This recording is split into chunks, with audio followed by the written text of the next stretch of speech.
तो चलिए advance series के 17th लेक्चर में आज हम लोग हीट ट्रांसफर के ऊपर सवाल करेंगे। हीट ट्रांसफर को रिवाइज करेंगे। हीट ट्रांसफर में 3 बात बहुत महत्वपूर्ण था। हीट ट्रांसफर में पहला कंडक्शन, और कंडक्शन को कौन गवर्न करता है?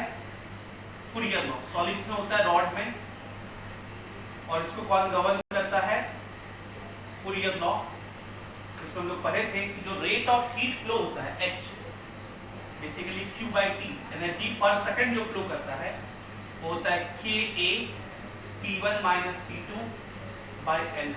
K क्या है? Thermal conductivity, A cross sectional area, T1 - T2 temperature difference, और L क्या है?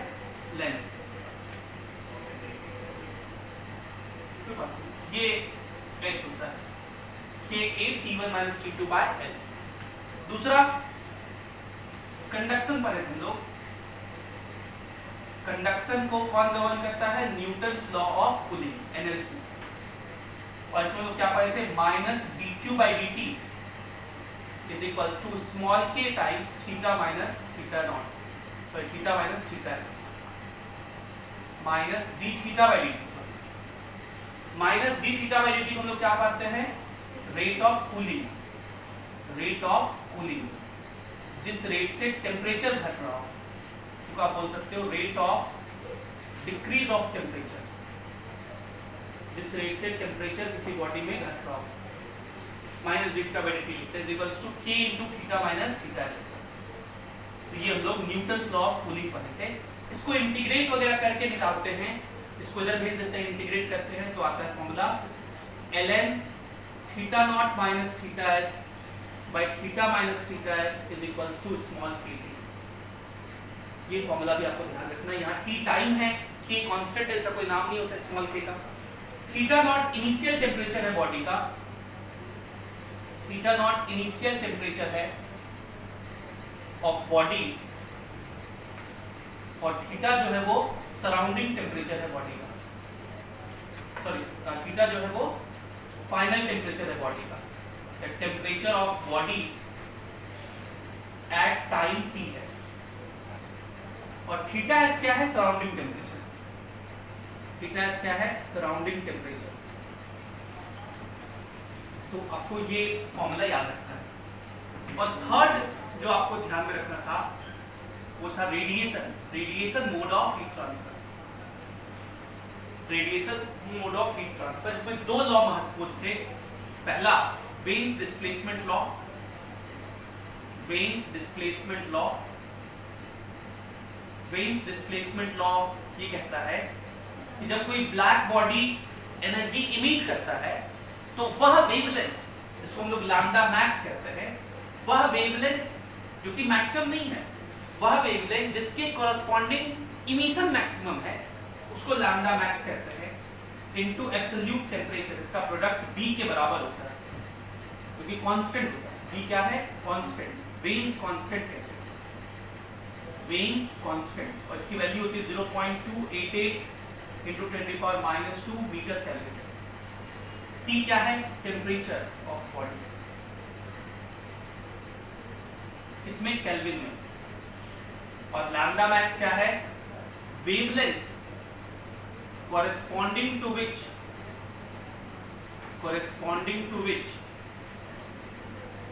intensity is maximum। intensity of radiation, जिसको हम लोग इमिसिव पावर कहते हैं, is maximum। इमिसिव पावर क्या होता है? एनर्जी एमिटेड पर second per unit area. Emissive power क्या होता है? एनर्जी एमिटेड पर सेकंड पर यूनिट एरिया। और दूसरा जो महत्वपूर्ण लॉ था रेडिएशन में, उसका नाम है स्टीफेंस लॉ। उसको हम लोग स्टीफन बोल्ट्जमैन लॉ भी कहते हैं। और ये क्या कहता है? जो इमिसिव पावर होता है ब्लैक बॉडी का वो सिग्मा इंटू P का पावर 4 होता है। What is capital E? मैं यहाँ लिख रहा हूँ वापस से। कैपिटल E क्या है? Emissive power of black body. Emissive power of black body, किसी भी ब्लैक बॉडी का जो इमिसिव पावर होता है, what is emissive power? Energy per second per unit area. Energy per second per unit area. किसी भी ब्लैक बॉडी का होता है उसको कैपिटल ई से लिखते हैं और उसका फॉर्मूला होता है सिग्मा इनटू टी का पावर 4। सिग्मा क्या है? Stephen's constant. सिग्मा क्या है? स्टीफन्स कांस्टेंट, जिसका वैल्यू होता है 5.67 इनटू 10 टू द पावर -8, 5 6 7 8। और इसका यूनिट क्या होगा? तो भाई देखिए इमिसिव पावर, इसका यूनिट क्या होगा? एनर्जी पर सेकंड, मतलब क्या? वाट पर मीटर स्क्वायर। इमिसिव पावर का होता है वाट पर मीटर स्क्वायर और टेम्परेचर का होगा केल्विन का पावर 4, इधर भेज देंगे। तो ये इसका ऐसा यूनिट होता है स्टीफन्स कांस्टेंट। तो ये emissive power of black body का फॉर्मूला होता है। किसी भी दूसरे बॉडी का इमिसिव पावर निकालना हो उसको स्मॉल ई से लिखते हैं और वो होगा सिग्मा एप्सिलॉन टी का power 4। What is small E? Emissive power of any body. What is small ई?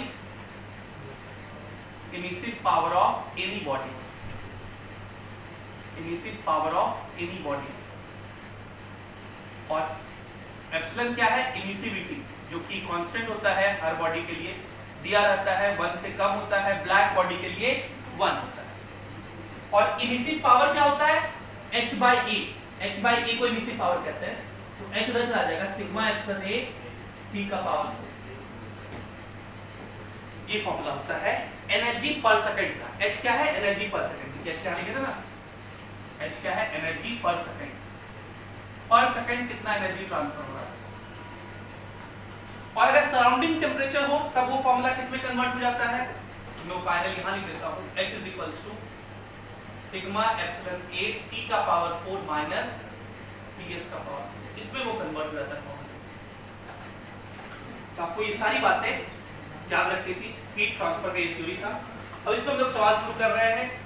सवाल का पहला सोर्स जो है वो HCV एग्जांपल है। HCV में हीट ट्रांसफर बहुत अच्छे से दिया हुआ है। ये पहला क्वेश्चन लोग करने जा रहे हैं। ये क्वेश्चन लिखिए, समझिए और ट्राई करिए।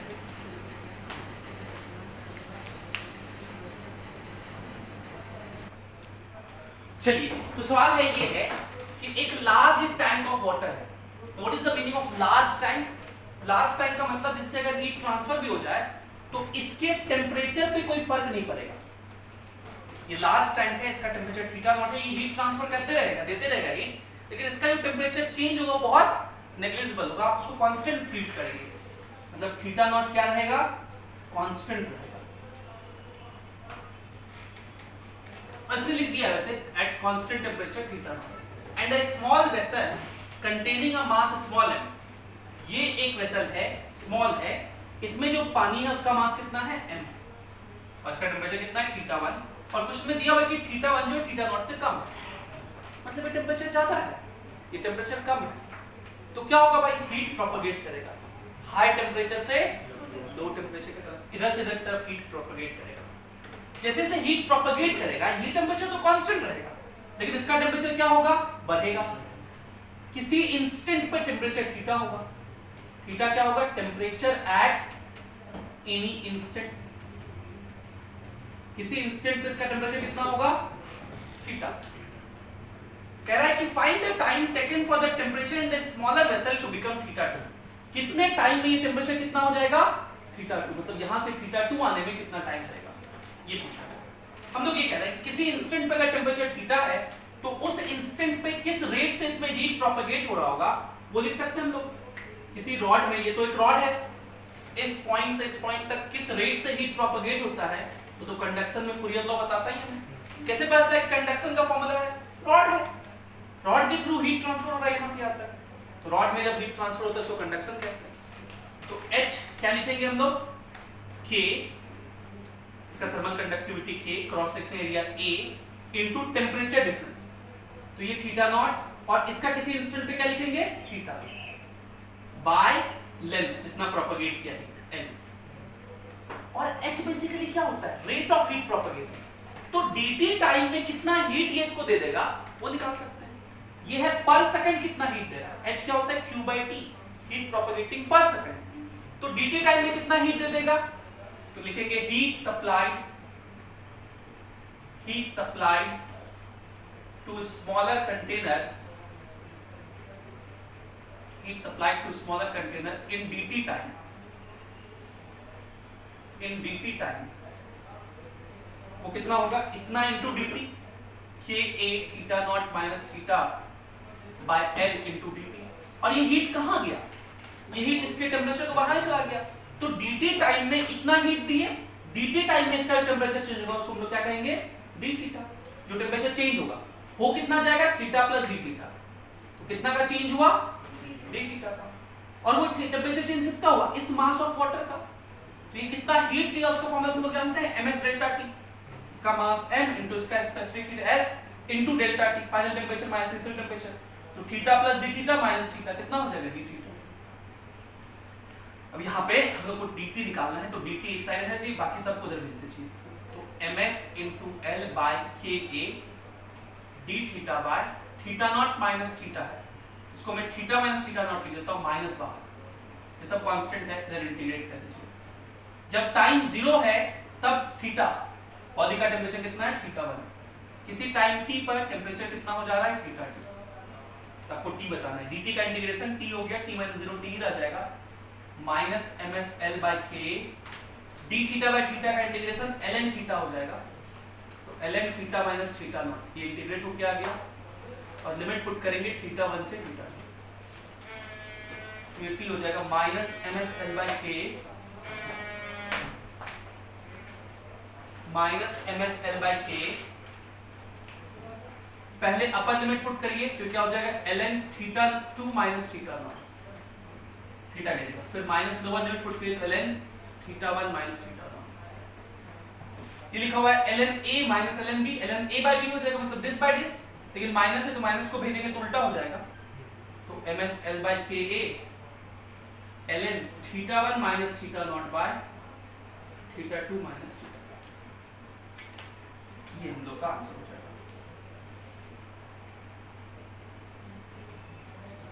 अब इसी सवाल में ऐसा पूछा जा सकता है कि अगर ये भी स्मॉल हो तो इसका भी टेम्परेचर चेंज हो। ऐसा एक सवाल HCM की एक्सरसाइज में, तो आप पहले ये लिखिए, फिर हम लोग वो सॉल्व करेंगे। चलिए इस सवाल पे आते हैं। तो एक्सरसाइज HCV के 36वें नंबर पे ये सवाल लिखा हुआ है। क्वेश्चन है, figure shows two adiabatic vessel. Adiabatic vessel का मतलब कि इस वेसल से हीट कहीं और नहीं जा रहा है, बस इसी रॉड के थ्रू प्रोपेगेट हो रहा है, नहीं कहीं बाहर से हीट इसमें आ रहा है। Each containing m mass of water at different temperature. इसमें भी m मास है, इसमें भी m मास है, लेकिन दोनों अलग अलग टेम्परेचर पे है, और वो टेम्परेचर कितना कितना ये नहीं दिया हुआ है। तो मान लेते हैं इनिशियली इसका टेम्परेचर कुछ होगा कैपिटल T1, इसका टेम्परेचर होगा कैपिटल T2। दोनों के टेम्परेचर का जो डिफरेंस होगा, हम लोग एक पैरामीटर डिफाइन कर रहे हैं, टेम्परेचर डिफरेंस। और टेम्परेचर डिफरेंस जो होगा दोनों का किसी भी इंस्टेंट पे, उसको Z कहेंगे। Temperature difference at any instant, उसको हम लोग क्या कहेंगे, Z। और एनी इंस्टेंट, किसी भी इंस्टेंट पे इसका टेम्परेचर हम लोग मान लेते हैं थीटा 1 है, और इसका टेम्परेचर मान लेते हैं थीटा 2 है। ये लेट कर रहे हैं, let temperature at any instant, ये थीटा 1 और थीटा 2 है। थीटा 1 थीटा 2 क्या है, टेम्परेचर एनी इंस्टेंट। तो उस समय z क्या होगा, theta 1 minus theta 2। In temperature के डिफरेंस को हम लोग एक पैरामीटर कह दिए z। क्वेश्चन ये कह रहा है कि वह टाइम बताइए जब जो डिफरेंस ऑफ टेम्परेचर है, मतलब ये जो z है, वो हाफ हो जाए ऑफ इट्स इनिशियल वैल्यू। तो मान लेते हैं इनिशियली ये डिफरेंस कितना था, z0 था, फाइनली कितना हो गया, z0 by 2 हो गया। तो बताइए इसमें कितना टाइम लगा, ये पूछा गया। सो वी सपोज कि किसी इंस्टेंट पे ये टेम्परेचर थीटा 1 है, ये टेम्परेचर थीटा 2 है। ऑब्वियस बात है, इसमें से कोई एक ज्यादा होगा, इसमें से कोई एक कम होगा, कोई एक गर्म होगा, कोई एक ठंडा होगा। हम लोग मान ले रहे हैं कि थीटा 1 थीटा 2 से लेट सपोज ज्यादा है, तो ये ज्यादा है, ये कम है, तो हीट प्रोपेगेट करेगा हाई टेम्परेचर से लो टेम्परेचर की तरफ। तो हीट इधर से इधर प्रोपेगेट करेगा, हाई टेम्परेचर से लो टेम्परेचर की तरफ हीट प्रोपेगेट करेगा। और जो rate of heat propagation h होगा, वो हम लोग फूरियर लॉ से लिख सकते हैं। h क्या लिखेंगे इस रॉड के लिए, ka थीटा 1 माइनस थीटा 2 इस इंस्टेंट पे बाय लेंथ l। इतना हीट प्रोपेगेट हुआ इस रेट से, सॉरी ये क्या है, rate of heat propagation. h क्या होता है, रेट ऑफ हीट प्रोपेगेशन।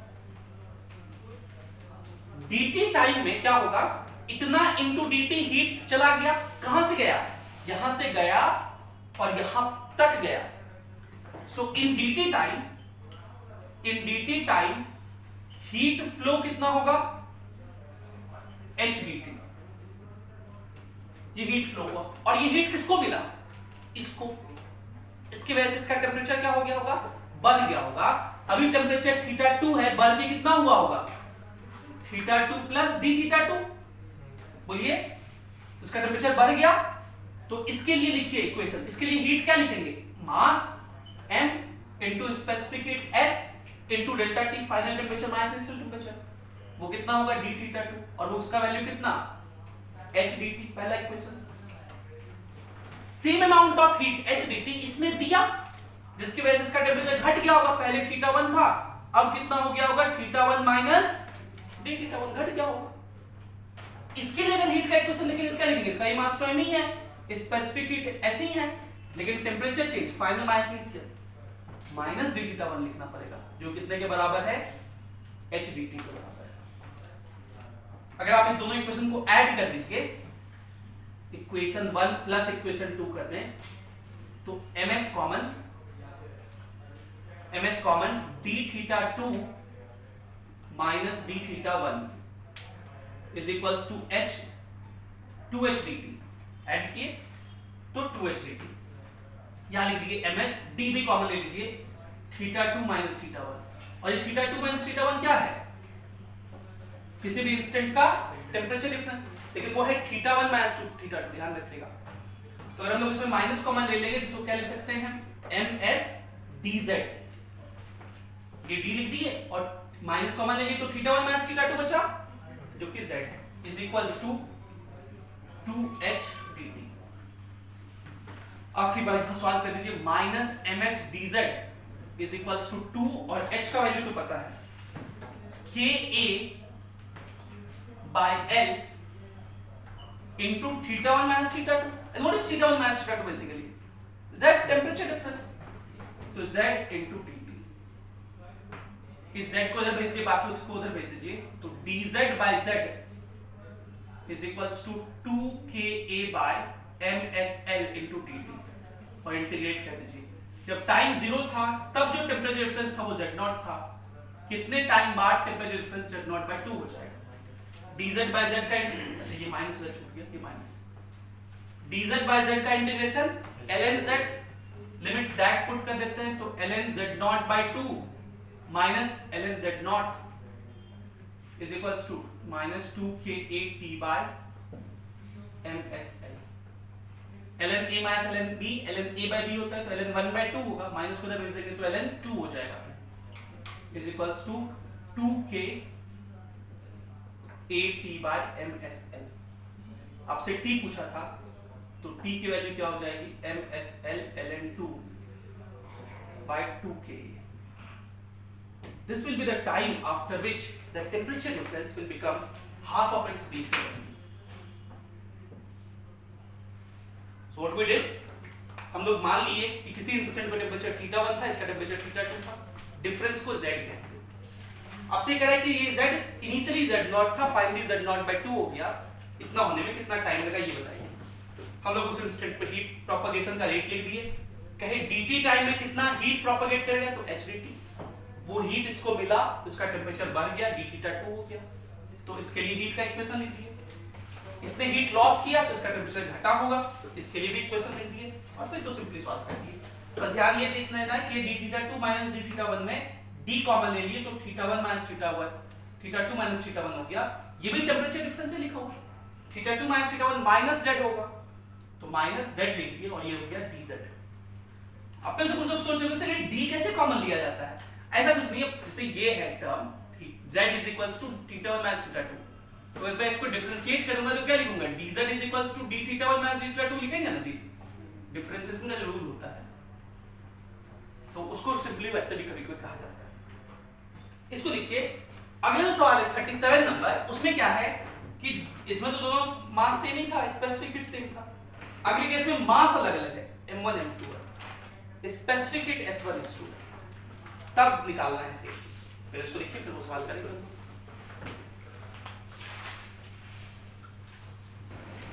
तो अगला सवाल ये है, दो बॉडीज है, इसका मास m1 स्पेसिफिक हीट s1 है, इसका मास m2 स्पेसिफिक हीट s2 है, इसका इनिशियल टेम्परेचर T1, इसका इनिशियल टेम्परेचर T2 है, T2 T1 से ज्यादा है, मतलब इसका टेम्परेचर ज्यादा है, इसका टेम्परेचर कम है, तो इधर से हीट फ्लो करेगा, जिसके वजह से इसका टेम्परेचर घटेगा, इसका टेम्परेचर बढ़ेगा।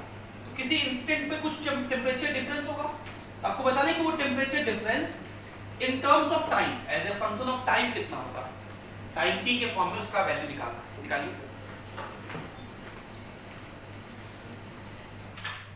तो इस सवाल में भी हम लोग क्या कहेंगे कि मान लिया किसी इंस्टेंट पे टेम्परेचर इसका θ1 है और इसका टेम्परेचर किसी इंस्टेंट पे θ2 है, और क्योंकि ये वाला टेम्परेचर ज्यादा है इसलिए हीट इधर से इधर प्रोपेगेट करेगा, तो हीट इधर से इधर प्रोपेगेट करेगा h रेट से। ये हम लोग h चाहे तो फूरियर लॉ से लिख सकते हैं, ये h क्या लिखेंगे, Ka θ2 minus θ1 by L। And don't you think यही आपको निकालना है, θ2 minus θ1 यही ना निकालना है as a function of time, temperature difference. So किसी भी इंस्टेंट पे टेम्परेचर डिफरेंस कितना होगा, θ2 minus θ1, इसको z कह रहे हैं, सो h is basically Ka z by L, और हम लोग को यही z, इसी पट्टे z को निकालना है। फिर लिखते हैं हम लोग इन dt टाइम जो हीट फ्लो होगा वो क्या लिखेंगे हम लोग, h dt। इसने हीट दिया होगा जिससे इसका टेम्परेचर घट गया होगा, θ2 माइनस d θ2 हो गया होगा, ठीक है। तो इसके लिए क्या लिखेंगे equation, m2 s2 into final temperature by initial temperature, तो minus d θ2 is equals to h dt, पहला इक्वेशन। इसने हीट लिया है इसलिए इसका टेम्परेचर बढ़ के कितना हो गया होगा, θ1 प्लस d θ1, तो इसके लिए क्या लिखेंगे, m1 s1 d θ1 is equals to h dt। अब देखिए हमारा काम ये है कि h कॉमन निकल जाए दोनों में से, दोनों को ऐड कर सके, और दूसरा कि d θ2 माइनस d θ1 का टर्म आ सके, ठीक है। तो ऐसा करने के लिए हम लोग क्या करेंगे, इस वाले इक्वेशन में m1 s1 से मल्टीप्लाई कर देंगे, इस वाले इक्वेशन में m2 s2 से मल्टीप्लाई कर देंगे। जैसे ही आप m1 s1 से मल्टीप्लाई करेंगे क्या बन जाएगा, m1 s1 m2 s2 d θ2, और ये भी वही बन जाएगा, खाली d θ1 बचेगा। तो अब हम लोग दोनों में m1 m2 s1 s2 common लेने की स्थिति में होंगे, यहां बचेगा d θ1 और यहां बचेगा माइनस d θ2। अब यहां क्या होगा, m1 s1 h dt, यहां होगा m2 s2 h dt, तो h dt कॉमन है, बाकी m1 s1 plus m2 s2।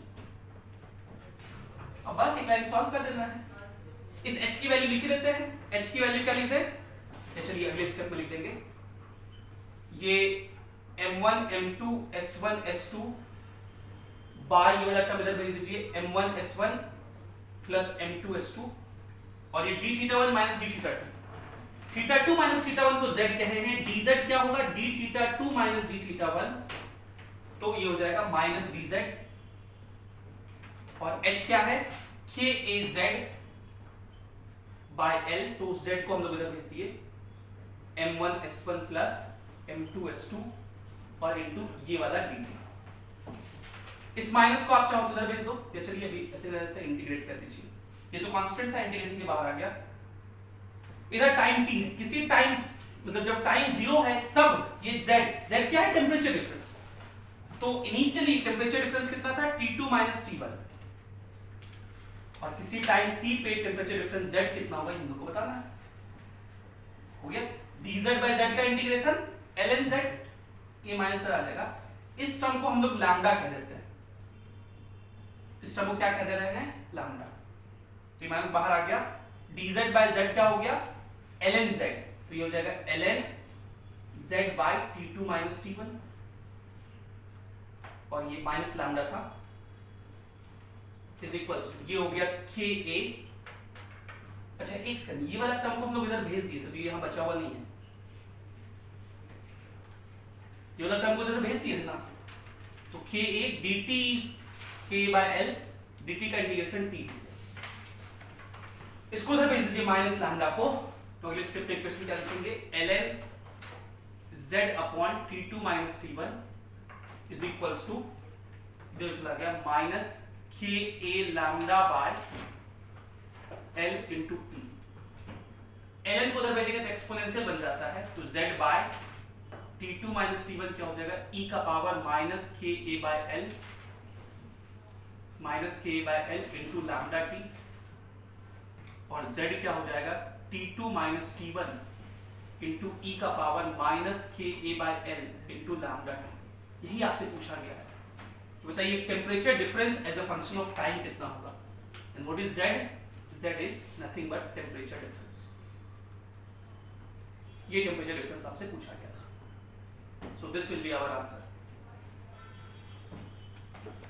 इसके बाद हम लोग को आखिरी सवाल आज का 38 नंबर करना है, जरा ट्राई कीजिए इसको 38।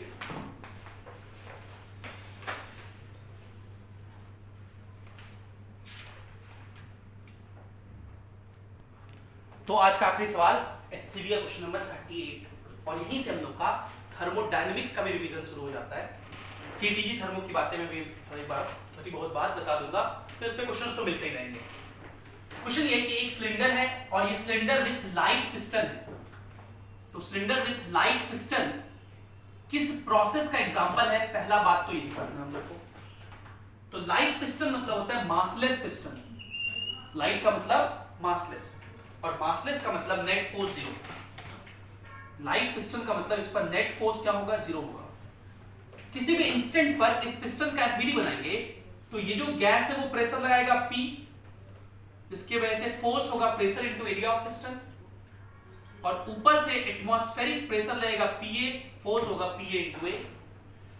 क्योंकि ये पिस्टन लाइट पिस्टन है, लाइट मतलब मास जीरो है, force is equals to mass into acceleration होता है, मास जीरो है, इसलिए इस पर नेट फोर्स हमेशा जीरो होगा।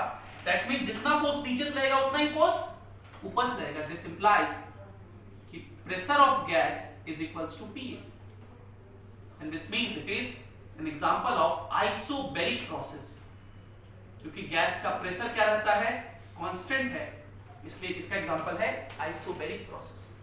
आइसोबैरिक प्रोसेस में जो वर्क होता है वो कितना होता है, press P into delta V, तो PA इंटू डेल्टा V। ये मान लीजिए अगर Y मूव किया, हम लोग को ये निकालना है Y कितना मूव करेगा, ये अगर ये Y मूव किया तब ये यहां आ जाएगा, इसी को हम लोग वॉल्यूम चेंज कहेंगे इसका।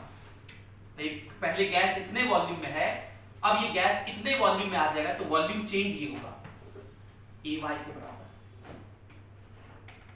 आइसोबैरिक प्रोसेस के केस में जो हीट होता है उसका फॉर्मूला होता है NCP delta T। CP molar heat capacity at constant pressure. किसी भी प्रोसेस के लिए डेल्टा U क्या होता है, NCV डेल्टा T, किसी भी प्रोसेस के लिए, कोई भी प्रोसेस हो। और ये CP/CV इस बात पे डिपेंड करता है कि कैसा गैस है। जैसे यहाँ पर मोनो एटॉमिक गैस है, मोनो एटॉमिक गैस इसका एग्जांपल है जितने भी जन है, सॉरी जितने भी वो है noble gas, helium, neon etcetera, एक ही एटम होता है इनके पास, और इनके पास कितना डिग्री ऑफ फ्रीडम होता है, तो 3 ट्रांसलेशनल डिग्री ऑफ फ्रीडम होता है और 0 रोटेशनल होता है, मतलब in total 3 degree of freedom होता है। इसका CV का फॉर्मूला, कोई भी गैस का CV का फॉर्मूला होता है FR/2, degree of freedom bye 2, तो ये हो जाएगा 3R/2। अगर डायटोमिक गैस होता तो डायटोमिक गैस के पास 3 ट्रांसलेशनल और 2 रोटेशनल डिग्री ऑफ फ्रीडम होता है, तो CV हो जाएगा 5R/2। अगर ट्राइएटॉमिक गैस होता, ट्राइएटॉमिक अगर लीनियर होता तो वो डायटोमिक जैसा बिहेव करता है, जैसे CO2 वो ट्राइएटॉमिक लीनियर मॉलिक्यूल है, वो डायटोमिक जैसा ही बिहेव करता है, 3 ट्रांसलेशनल 2 रोटेशनल। लेकिन अगर ट्राइएटॉमिक नॉन लीनियर से ओजोन हो या पॉलीएटॉमिक गैस हो, उसके पास 3 ट्रांसलेशनल 3 रोटेशनल होता है, 6 डिग्री ऑफ फ्रीडम हो जाएगा, तो CV हो जाएगा 6R/2 मतलब 3R। CP होता है CV प्लस R मतलब 5R/2, और इस बात को हम लोग मेयर्स रिलेशनशिप कहते हैं। तो ये CP/CV हम लोग हर गैस का याद रखते हैं।